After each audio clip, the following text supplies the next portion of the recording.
Praise the Lord. मैं परमेश्वर का धन्यवाद करती हूँ, उसने एक बार फिर मुझे ये मौका दिया कि मैं उसके वचन को आपके साथ बांट सकूं। और मैं विश्वास करती हूँ कि आप सब लोग उसकी अनुग्रह, उसकी कृपा से बहुत अच्छे होंगे। और आज मैं एक बहुत ही इम्पोर्टेंट टॉपिक पर आपसे बात करने जा रही हूँ, वो है परमेश्वर और धन। जैसे कि आप जानते हैं और वचन में लिखा है, कोई मनुष्य दो स्वामियों की सेवा नहीं कर सकता। वह एक से बैर और दूसरे से प्रेम रखेगा, या एक से मिला रहेगा और दूसरे को तुच्छ जानेगा। तुम परमेश्वर और धन दोनों की सेवा नहीं कर सकते। लेट मी क्लियर फर्स्ट कि धन को लोग भी पूजनीय या आदर के योग्य समझते हैं, आराधना के योग्य समझते हैं। धन आराधना के योग्य नहीं है, इसलिए उसको स्वामी समझते, ये उनकी गलत फहमी है।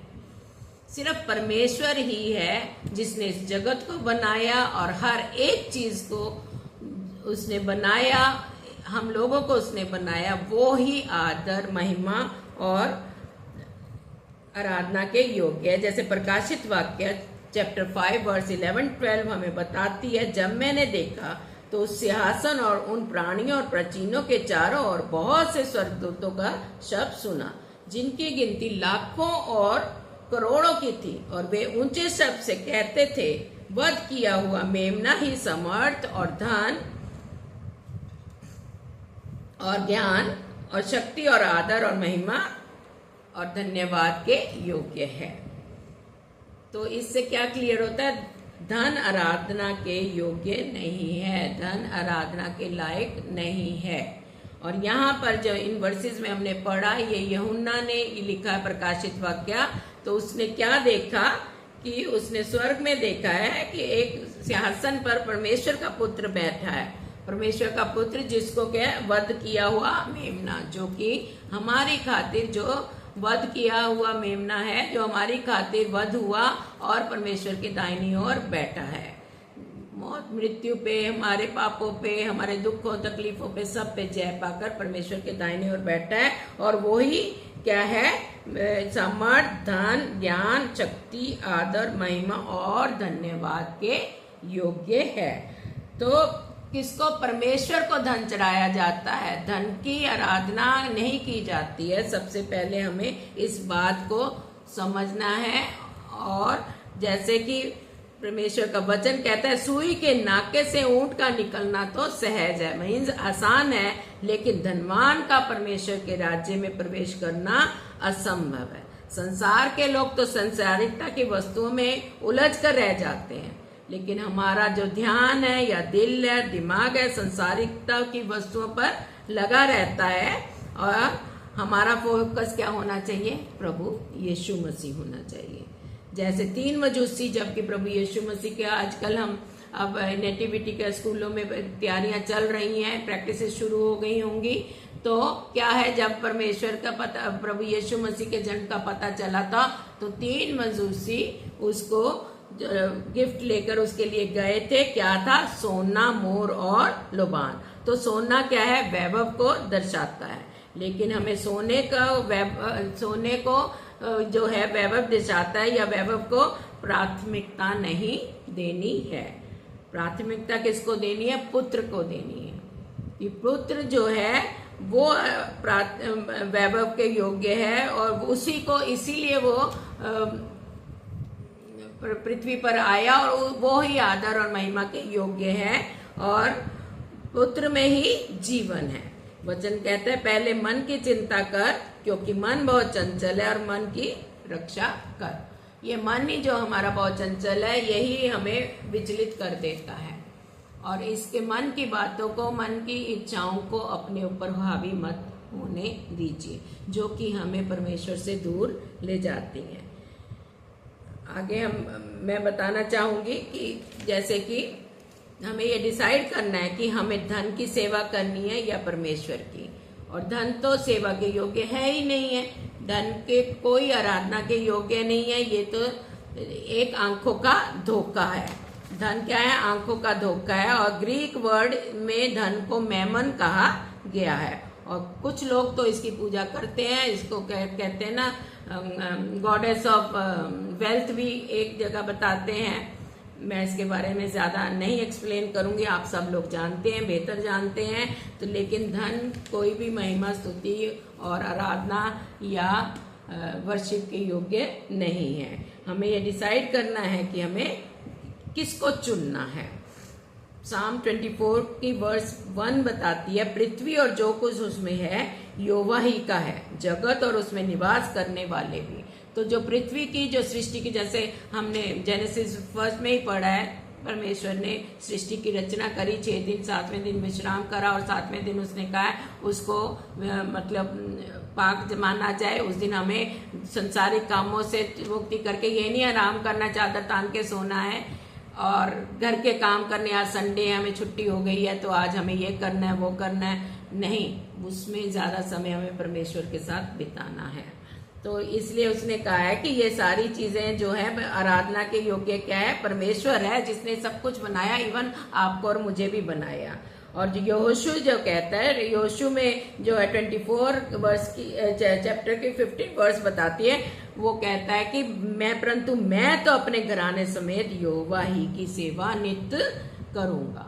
मैं और मेरा घराना किसकी सेवा करेंगे? यहोवा मीन्स परमेश्वर की ही सेवा करेंगे। और मत्ती चैप्टर 6 वर्स 19 में बताती है, अपने लिए पृथ्वी पर धन इकट्ठा ना करें जहां कीड़ा और काई बिगाड़ते हैं और जहां चोर सेंध लगाते हैं और चुराते हैं, परंतु अपने लिए धन कहाँ इकट्ठा करिए? अपने लिए धन स्वर्ग में इकट्ठा करिए, जहां तो ना कीड़ा है, ना काई है, ना कोई चोर आएगा सेंध लगाने और ना कोई भी चुराने नहीं आएगा। क्योंकि जहाँ वचन कहता है जहां तेरा धन है वहां तेरा मन भी है। और जो पृथ्वी की जो फर्स्ट कुरिन्थियन चैप्टर 10 की 26 वर्ष भी हमें बताती, क्योंकि पृथ्वी और उसकी भरपूरी कहाँ है? प्रभु की है। मीन्स सब भोजन वस्तुएं भी जो है परमेश्वर की ओर से हमें मिलती हैं सब। और हमें यह नहीं कहना कि हमें सोचना कि हम क्या खाएंगे क्या पिएंगे। जैसे इसमें वर्ष 20 अभी हमने मैथ्यू चैप्टर 6 की वर्ष 24-25 पढ़ी थी और उसमें आगे वो हमें बताता है, उसको कंटिन्यू करूंगी 25 को। इसलिए मैं तुमसे कहता हूँ अपने प्राण के लिए चिंता ना करना कि हम क्या खाएंगे और क्या पिएंगे, और ना अपने शरीर के लिए क्या पहनेंगे। क्या प्राण भोजन से और शरीर वस्त्र से बढ़कर है? आकाश के पक्षियों को देखो, ना तो बोते हैं ना काटते हैं, वो फिर भी उनको परमेश्वर स्वर्गीय पिता क्या देता नहीं है? तो तुम में कौन है जो चिंता करके अपनी आयु का एक दिन भी या एक घड़ी भी बढ़ा सकता है?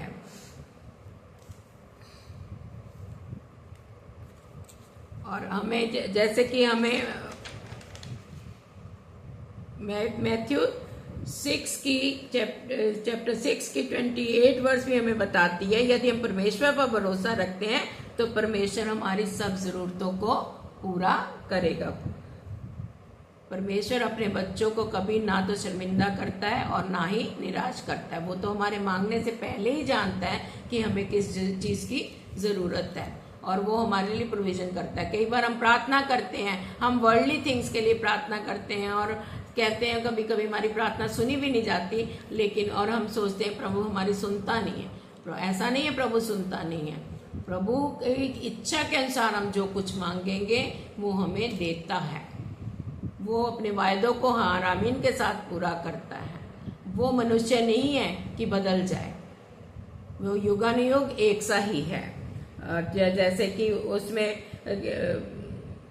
ल्यूक चैप्टर 3 वर्स 9 भी हमें बताती है कि अब कुल्हाड़ा पेड़ों की जड़ पर धरा है, इसलिए जो जो पेड़ अच्छा फल नहीं लाता वह काटा और आग में झोंका जाता है। यहाँ पर हमें इस वचन के द्वारा चेतावनी दी गई है, इसलिए हमें अलर्ट होना है कि हमें कैसा जीवन जीना है, परमेश्वर के योग्य हमारा जीवन है कि नहीं है, या धन के पीछे हम भाग रहे हैं, संसारिक वस्तुओं के पीछे भाग रहे हैं।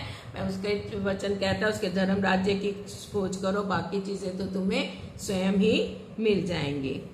और इसलिए हमें संसारिक लोगों की तरह संसारिक चीजों के पीछे नहीं भागना, हमें उस की खोज में रहना, जो कि प्रोवाइडर है, यहोवा यिरे है, जो हमें प्रोवाइड, हर सब कुछ प्रोवाइड कर सकता है।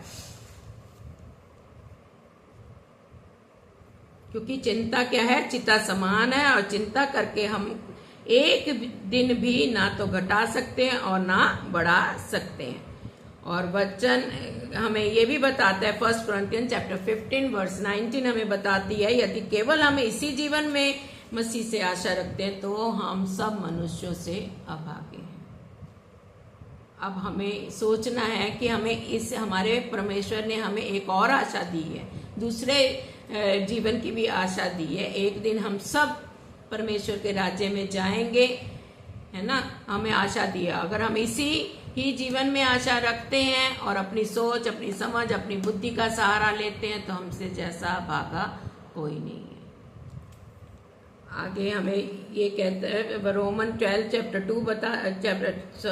12 और वर्स 2 बताते हैं, संसार के सदृश ना बनो, परंतु तुम्हारे मन के नहीं हो जाने से तुम्हारा चाल चलन भी बदलता जाए, जिसमें तुम परमेश्वर की भली भांति और भावती और सिद्ध इच्छा अनुभव से मालूम करते जाओ। तो इसलिए हमें परमेश्वर के नजदीकी में रहना है, उससे रूबरू होना है, तो वो हमें खुद अपनी मर्जी हम पर जाहिर करेगा। पूर्ण रूप से उस पर विश्वास करना है और उसकी जो उसने हमें अथॉरिटीज भी दी हैं, उसकी वर्सेस को हमें अपने जीवन में क्लेम करना है, तो वो हमें हर एक चीज देगा, हमारी हर गति को पूरा करेगा। भजन संहिता 37 वर्स 4 कहती, यहोवा को अपने सुख का मूल जान, वह तेरे सब मनोरथों को पूरा करेगा।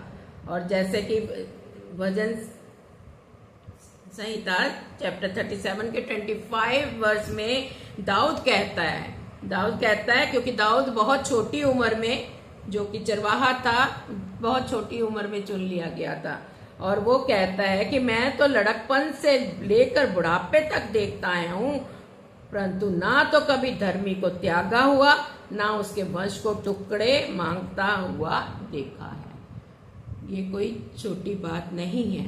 अगर हम ये सोचते हैं कि परमेश्वर से मांगेंगे कब मिलेगा, हमें चटपट मिल जाए, तो वो हमें चटपट नहीं मिलेगा। आप कितनी कोशिश कर ले, जो हम परमेश्वर की इच्छा के विरुद्ध मांगेंगे नहीं मिलेगा। अगर मिलेगा भी तो उसमें आशीष नहीं होगी, ये बात गांठ बांध लीजिए। और जैसे रोमन चैप्टर 8 वर्स 32 बताती है, जिसने अपने निज पुत्र को भी ना रख छोड़ा, परंतु उसको भी हम सबके लिए दे दिया, तो वह उसके साथ हमें और सब कुछ ना देगा।